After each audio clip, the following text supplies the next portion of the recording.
generally unreliable. Good evening. In New York early this morning, the .44 caliber killer tried to kill again. 20-year-old Stacy Moskowitz was the sixth person killed in little more than a year. She was shot in the head at close range, as was her boyfriend, 20-year-old Robert Violante, who lost sight in his left eye but is expected to live. And we ran down the street, and the guy was against the fence, slouched. And he was covered with blood. And the girl was covered with blood. It was a horror. On the night he killed Stacy Moskowitz, David Berkowitz received a parking ticket just yards from the murder. Not realizing that they had stumbled upon the killer, Brooklyn police dispatched only 2 detectives to David Berkowitz's home in Yonkers. They get up there, and they're sitting there watching the vehicle. They saw a duffel bag on the back seat with a gun barrel sticking out of it. And one of the detectives breaks into the car without a warrant and finds the machine gun in the back seat. A letter detailing plans to open fire at a discotheque on Long Island near New York City was found in the glove compartment. He comes out of the car, locks the car back up again, tells the detective sitting there he's going to get a search warrant from the Yonkers PD. Berkowitz comes walking out of his building, and the 2 detectives that were left there see him coming out and getting into this car holding a brown paper bag. And he said, "Put your hands on the dashboard and don't move." Berkowitz turns to him and goes, "You got me." Filatico says, "Who do I have?" He says, "You got the son of Sam."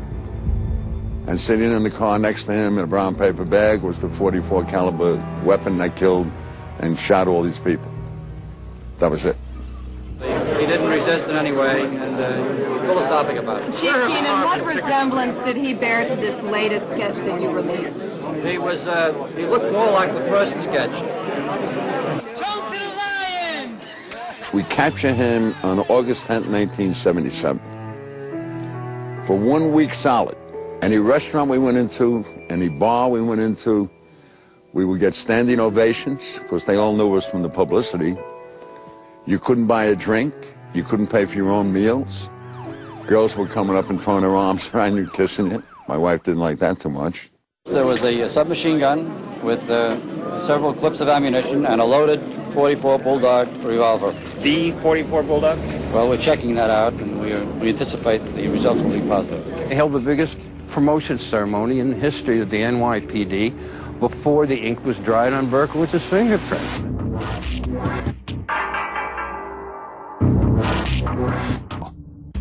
The demons simply grew stronger and more demanding. You got into Berkowitz's apartment and you were, I guess the word would be, shocked.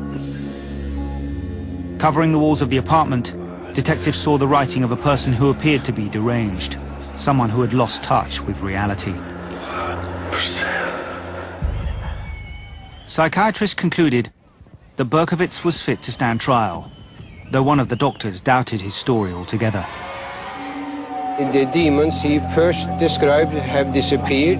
I became very suspicious of him. Reporters were suspicious too. This short young man with the slow walk and pleasant smile didn't seem capable of pulling off the Son of Sam killings. Is it unfair to observe that both the police department and the mayor were under a huge amount of public pressure to get somebody?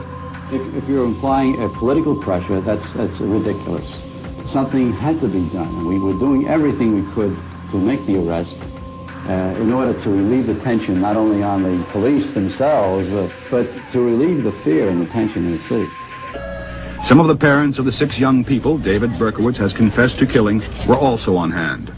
Because of security reasons and to save the state time and money, 3 different judges, one from each of the New York boroughs where the murders took place, consecutively heard the testimony. First, the defense lawyers declared that Berkowitz was now acting against their advice by pleading guilty to all the charges against him.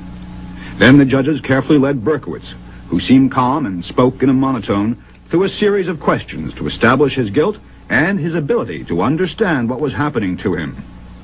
"Why did you go to Brooklyn that night?" "To kill somebody," answered Berkowitz. "What did you do when you saw the couple in the car?" "I shot them." How many times? 5 times. Did you mean to cause them bodily harm? No, I meant to kill them.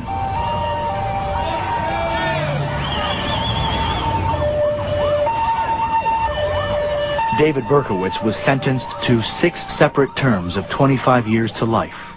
In prison, he survived a razor slashing by another inmate, became a born-again Christian, and in 1993 announced that the entire spree was engineered by a satanic cult and others had participated in the plot. Of course, everyone had played a role as far as the chanting and the praying. Everyone had a role in that, and understanding that, you know, this was going to be another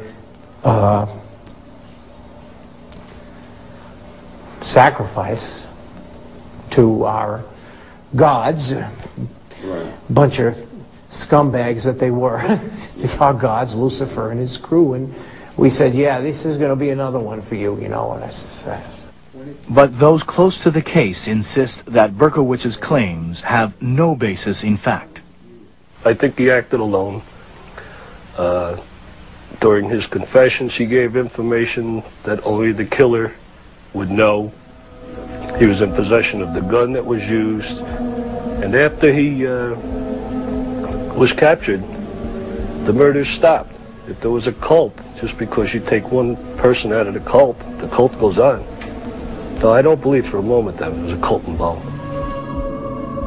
If you can blame a group for doing something, well, then you're only following the crowd. It's not all your fault. They're more at fault than I am. See, they didn't come forward and give themselves up. I'm taking the blame. I'm even a better guy.